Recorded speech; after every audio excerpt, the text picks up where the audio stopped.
It's time to accelerate. Hi, I'm your host, Andy Paul. Join me as I host conversations with the leading experts in sales, marketing, sales automation, sales process, leadership, management, training, coaching, any resource that I believe to help you accelerate the growth of your sales, your business, and most importantly, you. Hello, and welcome to Accelerate. I'm excited to talk with my guest today. Joining me is Kyle York, Chief Strategy Officer at Dyn, an internet performance management company based in New Hampshire, Manchester, New Hampshire, as a matter of fact. But most importantly, Kyle also acts as an advisor and board member for several fast growth startups. And we're really going to talk about entrepreneurialism and sort of question about how should we, when should we start selling, I guess. And that's certainly one of the key questions that faces entrepreneurs. And a million people, I'm sure, have read about this idea of lean startup, minimum viable product, and we read about people wanting to also wait to get it perfect before they sell it, and then they become entrepreneurs that are afraid of ever selling the product. So we're going to tap into the experience of Kyle and talk about how you start selling, and then we're going to talk about an audacious venture that he has going as well, entrepreneurial venture. So Kyle, welcome to the show. Thanks, Andy. I appreciate you having me. Well, my pleasure. So fill out my sort of sketchy introduction of you and tell people about yourself. Yeah, sure. Thanks. So my name's Kyle York. I'm Dyn's Chief Strategy Officer. I've been with Dyn since 2008. So was the 15th year of a company of engineers. We say internet performance management, but really what we're doing is bringing data analytics and traffic steering capabilities to enterprises to deliver an excellent web and application experience for internet-facing properties. So we kind of serve as the glue guys helping monitor, control, and optimize infrastructure behind many of the websites you visit every day. Right, many of the popular ones, right? All the popular ones. I mean, you have a lot of traffic. Your website's important to you. You're probably leaning on some sort of Dyn service to help deliver that traffic. And so it's been a heck of a ride. I mean, we're about 450 people today. But I'm an entrepreneur at heart. Grew up in a small business, sporting good retail store here in Manchester, New Hampshire. I'm from the area, so our ability to scale Dyn, kind of in our hometown. Our CEO and co-founder, Jeremy Hitchcock, and I were actually high school classmates. Wow. So doing it all in our hometown is... In Manchester, New Hampshire. In Manchester, New Hampshire, exactly right. Very nice. So it's, doing it here has been great, but, one of the things along the way is being so entrepreneurial and having that sort of spirit has also led us to want to create an entrepreneurial ecosystem. As we've grown, stay very close to the startup community through advising and boards and angel investing, and I run a couple AngelList syndicates, but also kind of helping, near close founders also build companies. I've co-founded a couple businesses, so kind of pause in a lot of things with, obviously Dyn as the day job and the golden goose and the thing that's enabling everything else to be possible at our stage in our company life cycle, but also keeping my eye on how best to support fellow entrepreneurs and founders in their efforts and take the lessons and learnings I've had here and try to apply them to some other businesses. Got it. So when you work with entrepreneurs, is what are some of the most common mistakes that you're seeing them make at sort of the early stages of their business? I mean, especially when it talks about taking a product to market, what are they doing instead of what they should be doing?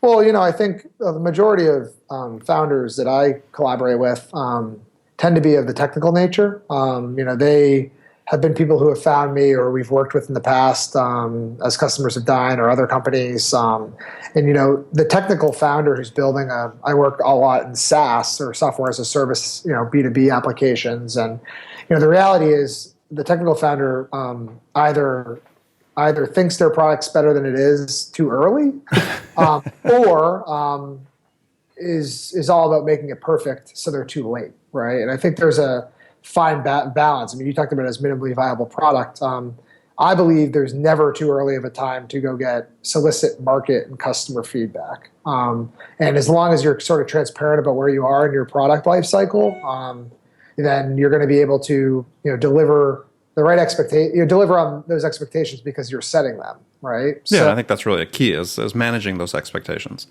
Exactly, and I think the other thing I'd say is a lot of times.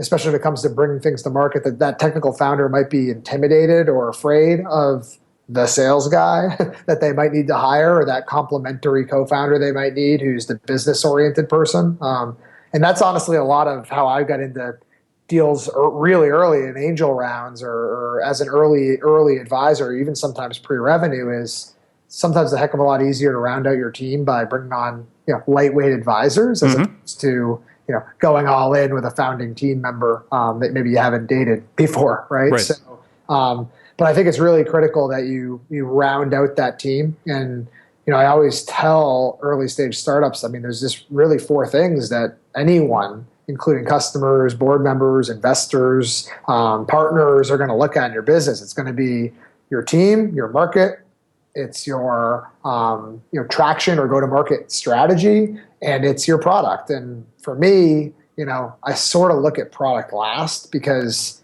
I think good entrepreneurs are going to pivot and iterate and find that value proposition in those use cases that their product can solve, but they may not have the exact one overnight in the first. Yeah. I mean, that's fairly common, especially in startups. You're gonna iterate that, as you said, several times. But it seems to me that places where I've been, and I work with a lot of startup entrepreneurs in the same sort of sense, is then on some advisory boards too, is that I want to see the CEO go out and sell something. Yep. I don't care if they're technical or not. I want them to go out and sell something, because they're going to do it better than anybody else. They've got that vision. They had that original vision of what the product or service is going to be, and oftentimes are best able to communicate what the value is going to be for the prospect. Now, this is the thing. I mean, I agree with you to a degree. I actually gave a talk at the Next Web conference. I think it was 2012, and I think the title was something like "How to Hire Your First Sales Guy and Not Screw It Up When You Do." And I think I might have used like the F word, but with some asterisks. The thing is that the founder, no doubt, knows the vision, can articulate the vision, the market opportunity, the use cases, the value prop at that early stage, probably better than anyone else. The issue I see is that only works for potentially the first handful of clients. Oh, yeah. But then at least at that point, at least my point is they get a sense of what it's like from the customer point of view. It's sort of not. It sort of gives this false sense of scale, like before the scaling even starts. Sometimes for some of the technical founders, because they're like, well, wait a second, I'm the best sales guy. No sales leader I'm going to hire is going to be as good as I am at selling it. And it's kind of not the point. Like, that's not really where the barriers end up being for scale. Because they're still going to pull you in if they're good at a sales to still sell as many deals as possible, but at the right time, right? So, it's just it's that balancing act of, actually doing the pitch and the selling and winning the deals versus building a scalable model. And you got to get that timing and that balance correct.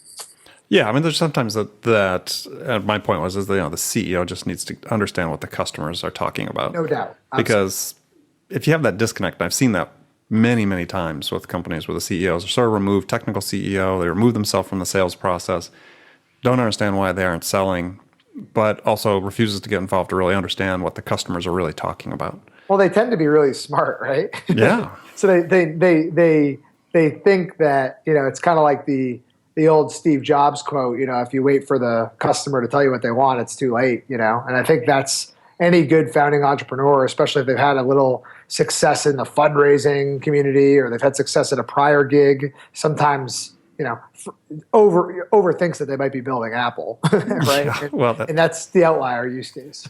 Well, so one of the problems that I've seen oftentimes too is, and I'm always sort of fearful when I'm working with a startup entrepreneur is that they're going to go out and hire a VP of sales before their time. Yeah. And there's always seems to be this rush to hire too high of a person. Now, sometimes, quite frankly, sometimes that comes from the board as well, who's maybe trying to place a friend or somebody that's between gigs. But that seems to be a real problem, isn't it? Is that overhiring really before they even know what their sales model is at all? Well, yeah, and I also think, you got to hire on complementary parts and fit and culture almost more than experience in a lot of these companies. It depends. It could be a hardcore enterprise play with multiple years of IP getting developed. That's got patents galore, right? Those are different, right? But I think what you end up seeing is, I'll give you an example. At Dyn, when I came in, our co-founding team, the company was actually founded in '01.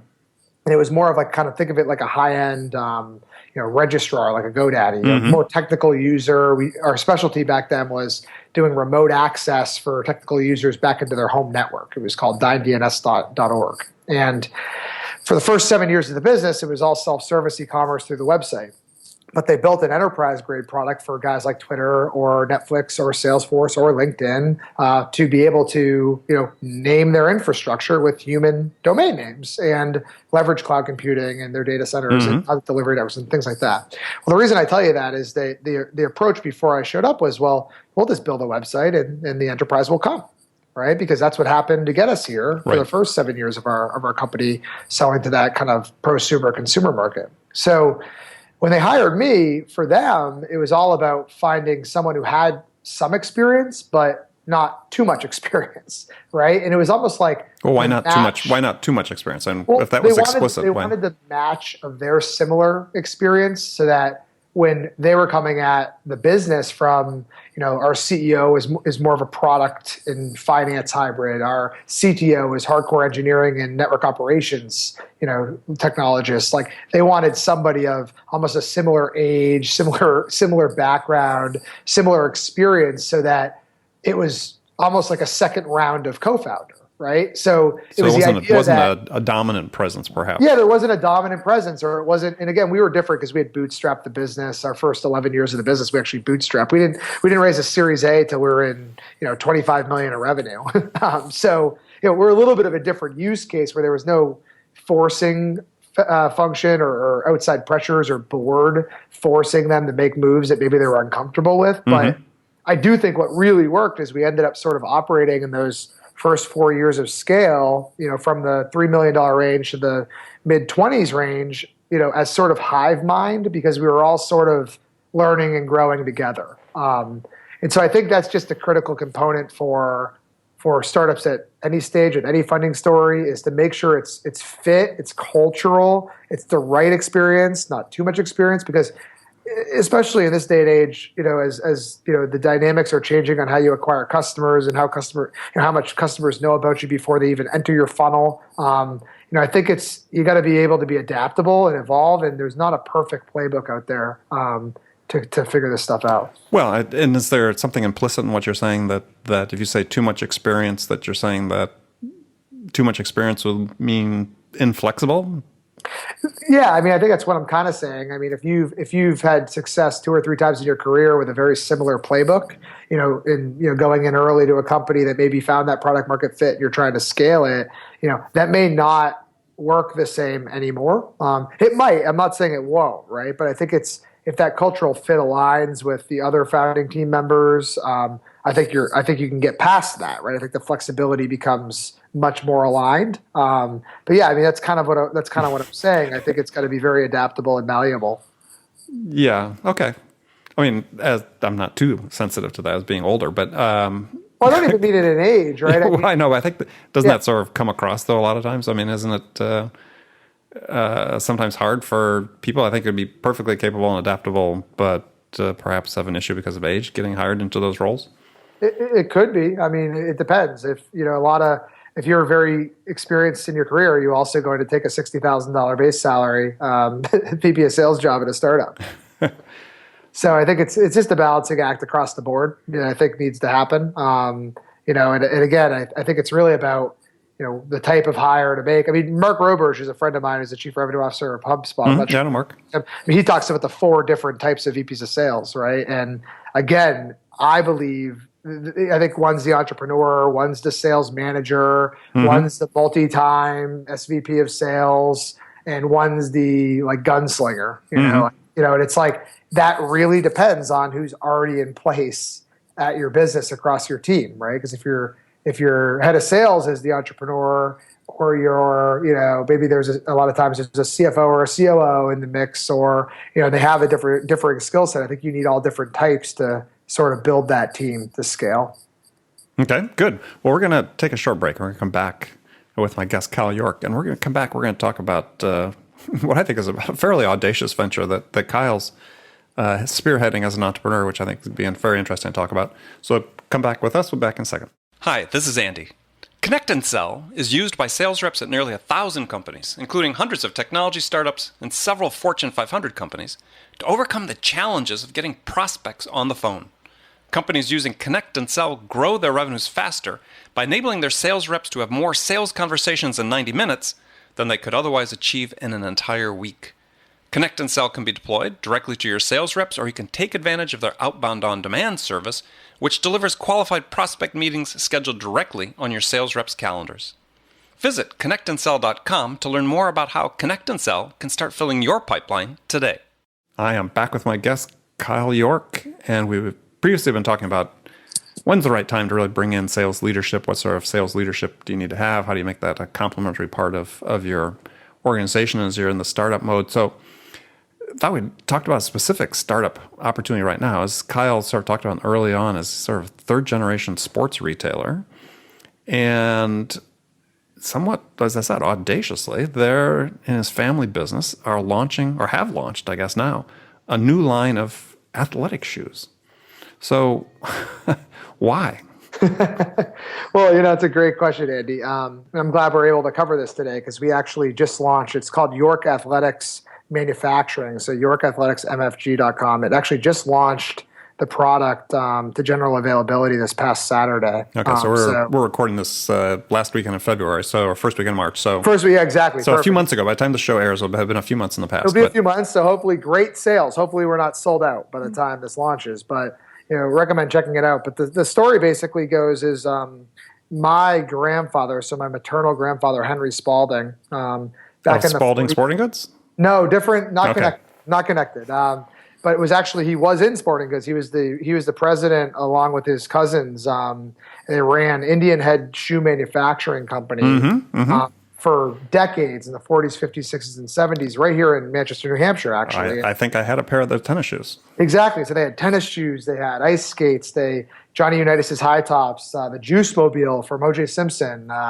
They have a claim to fame of creating some of the first AstroTurf shoes. And Manchester, New Hampshire is a long-term industrial kind of manufacturing town, and brick buildings, skyscrapers on their sides. But what happened in the 60s and 70s, a lot of that manufacturing either went to the southern states or overseas, most times to Asia. And the business shut down, and the outlet store that had been created in 1958, my father and mother took over, Don and Gail York took her over, and for basically the last 40 years have run what is kind of the staple in New Hampshire as the specialty, independent, family-owned sporting good retailer. So where you'd go buy your kids' gloves or sneakers, but they're reselling. They're no longer manufacturing for the last 40 years, and all the colleges, high schools, little leagues, Pop Warner teams, that's where they get their uniforms, and it's just been sort of an institution. And I'm actually the middle son of 5 sons. So my parents 5 sons, holy cow! Boys, a 17-year age gap, and I'm right smack dab in the middle. And a few different things came together. As we grew up.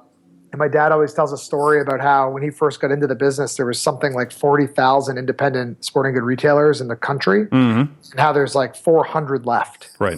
And the internet and big box stores and malls and chains have really, done a damper to, a lot of Main Street type of independent retailers, but especially in sporting goods. And the brothers have always talked, over the years, if we started to have more and more career success. 3 of my brothers actually work for a marketing agency, about 100 people here in Boston and Manchester, called GYK Antler. And, we've always talked about, wouldn't it be cool to revitalize the original brand? And, what if we could get into manufacturing? But, none of us knew anything about making shoes or manufacturing. We all sort of operate in marketing and tech and e-commerce, but playing a little bit more in the digital world, right?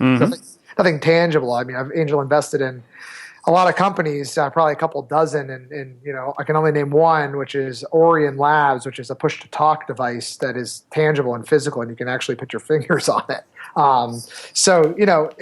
We started to get going and talking about it, and a couple serendipitous things happened.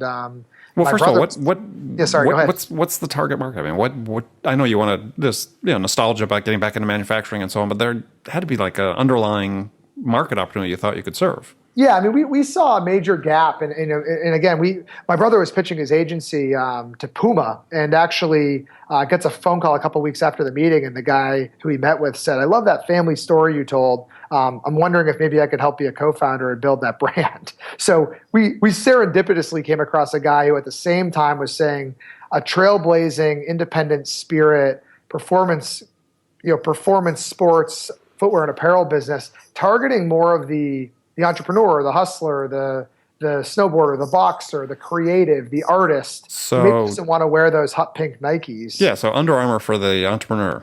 Exactly, and just I think of it more as like an Under Armour, but like with an edge, right? Mm-hmm. Not for the muscle head, but more for the geek. everyday guy who likes to go for a run and work it. Okay, so that was sort of the target. You got some guy from Puma said, "Hey, interested in helping out." So what was sort of the next step in terms of sort of nailing down the niche that you're really focused on, and what is the first product that's coming out? Yeah, absolutely. So the next step was locking him in, and we did an 8-month sort of study on everything you're asking from a market analysis. Like, where is there a hole? Where is there a void? Where is there a lack of heritage and authenticity from the big guys like the Nikes and the Adidas and the Pumas, right? Like, where is there maybe a void that we can go, land and expand in? And that's how we really came together. But it required a little bit of fundraising, like any good entrepreneurial story. And I had kind of developed a bit of a reputation for, always blogging and speaking about, the integrity you get in growing up in a family business and the commitment to community and what my folks had taught all of us growing up about business ethics. And I was actually speaking at a conference, and one of the guys in the crowd was a gentleman named Jay Bush from the Bush Brothers Company, which is Bush Baked Beans. And you may know Jay from the Jay and Duke commercials, right?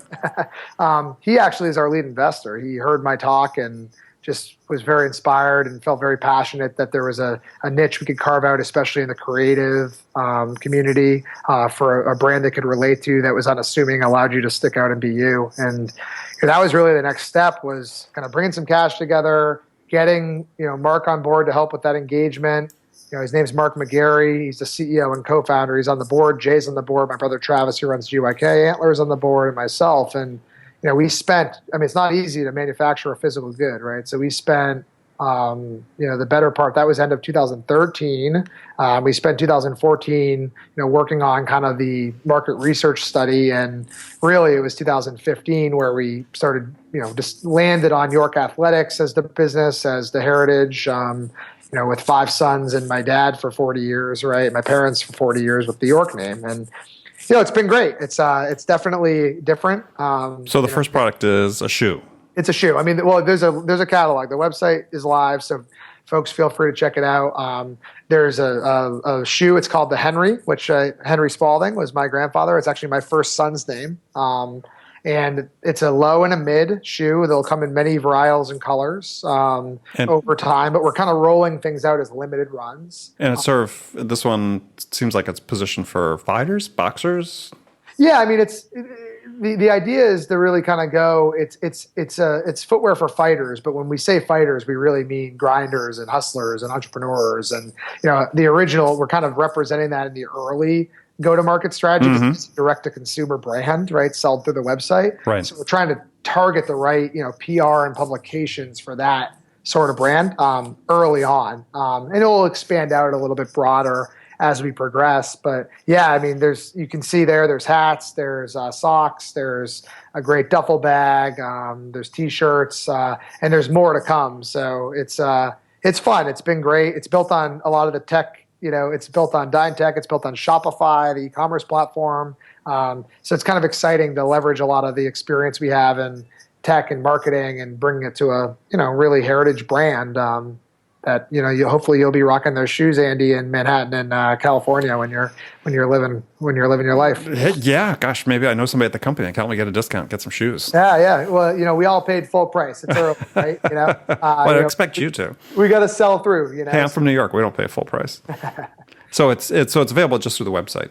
Yeah, it's available through their website. We did an exclusive retail partnership with Bodega, which is it's an online store, but they also have a flagship store in Boston. This is the brand is based in Boston, and so we did a partnership with them also for marketing and distribution just at launch here as well.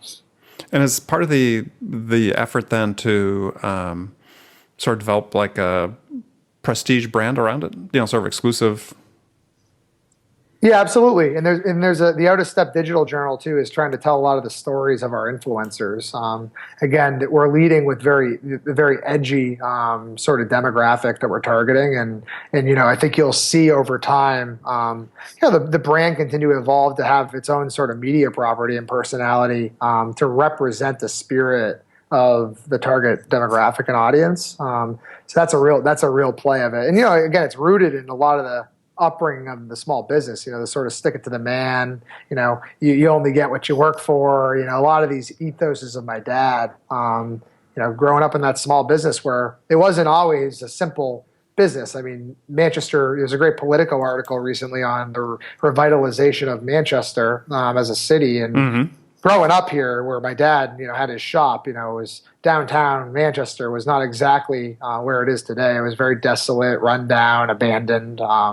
So a lot of the stuff we're doing with Dine and GYK and York Athletics and other startup ecosystem stuff is all about trying to create jobs and opportunities and wealth creation here in New Hampshire, but also, I think we were introduced from Ben Sardella from Data Eyes, who I'm on the board of, who's a West Coast company. So a lot of the work I do is virtual and all over the place when it comes to the startup stuff. All right. Do you have your Henrys on as we speak?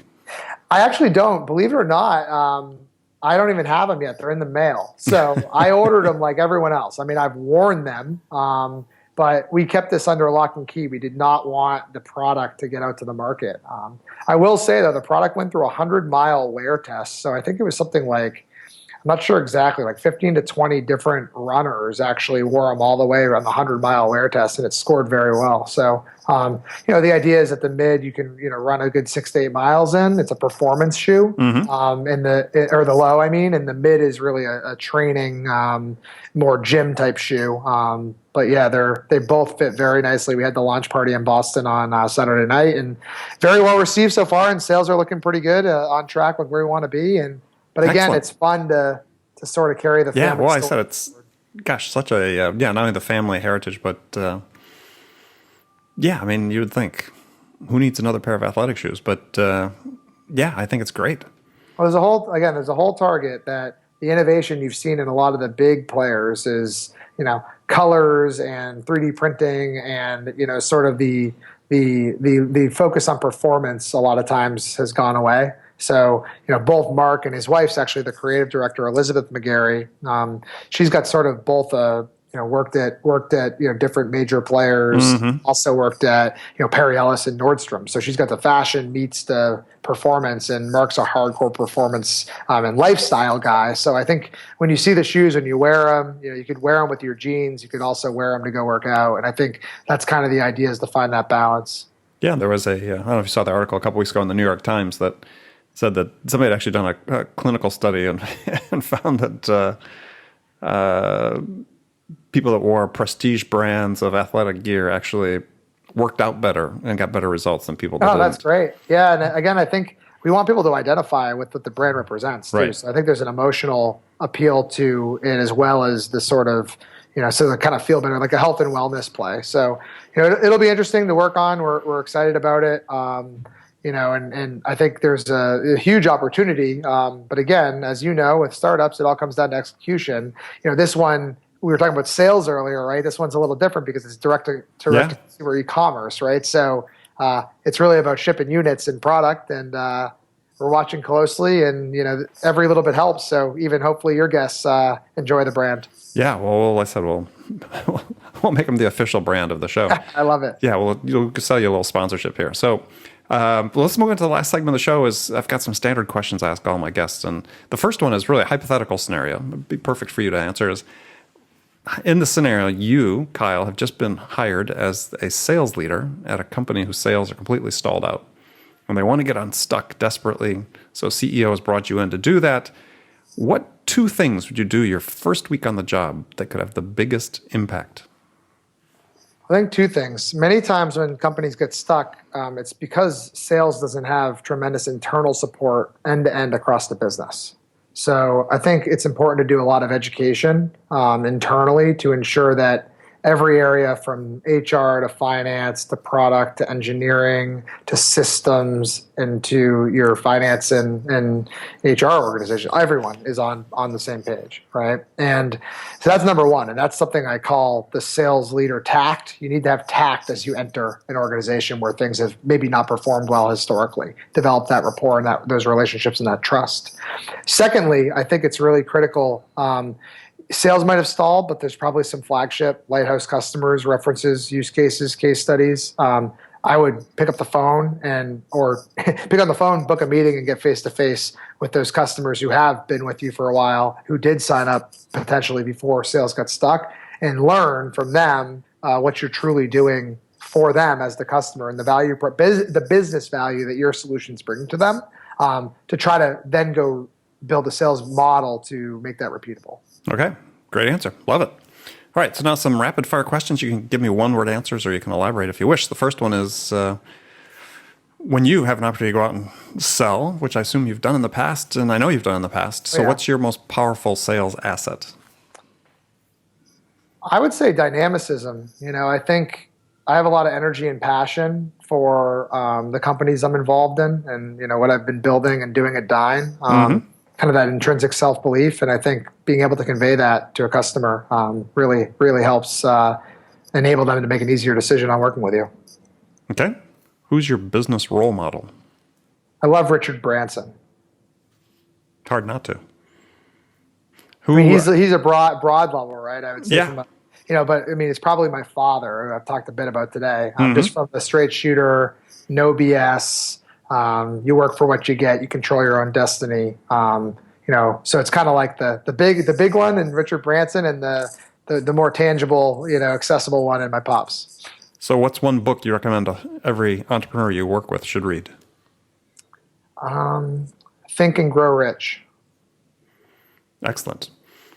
What music's on your playlist these days? I've been flying a lot, so I listen to a lot of like Bon Iver. I'm a big independent artist guy, like Dawes, Deer Tick, Bon Iver, Wilco. When I'm flying, I like to sort of have the chill music I can either work to or fall asleep to. Yeah, Dawes is big on my list. They're huge. They played the Dyn South by Southwest parties back in, I think we had them 2011, 2012, 2013, before they even really hit it. So we're good friends with Taylor and the guys over there. Oh, really? Years. So yeah. Yeah, I really like them. I'm very involved in the indie music scene too. That's a whole other podcast. But I am a co-founder of a company called One Band One Brand. We host music series here in New Hampshire at my brother's house. There's a bunch of different things we do. Well, good. Well, we'll have to continue talking about that after the show. So last question for you is, what's the one question you get asked most frequently by entrepreneurs? I get asked most frequently by entrepreneurs about how to scale sales. And I always kind of try to broaden it, my response to how do you scale your go-to-market function, because I think sometimes it gets too siloed. Right. And so what's your answer? Oh, my answer is I think you need to unify your go-to-market strategy across all those functions. And like I mentioned earlier about, talking to customers and finding out what that true, business driver value prop is and working backwards is really how I think you can think about the scaling. You're going to establish the market opportunity, and then you're going to establish the quota model and the sales plan to scale. Excellent. Well, good. Well, thank you for joining me. My guest today, but Kyle York from Dyn Company, excuse me. And Kyle, tell folks how they can find out more about you and York Athletics Manufacturing as well. Great, sure. So it's, again, Kyle York, Dyn's Chief Strategy Officer. You can find me at kyork20 on Twitter. I'm also all over the internet at AngelList and LinkedIn and Facebook. You can find me. Dyn is at Dyn. And also, please check out our new venture, the Brothers in the York family, at yorkathleticsmfg.com. And really appreciate you having me, Andy. Hey, it's been my pleasure. And remember, friends, make it a part of your day every day to deliberately learn something new to help you accelerate your success. And subscribing to this podcast is a great way to do that, because then you won't miss any of my conversations with top business experts like my guest today, Kyle York, who shares his expertise about how to scale your business. So thanks for joining us. And until next time, this is Andy Paul. Good selling, everyone. Thanks for listening to the show. If you like what you heard and want to make sure you don't miss any upcoming episodes, please subscribe to this podcast on iTunes or Stitcher.com. For more information about today's guest, visit my website at andypaul.com.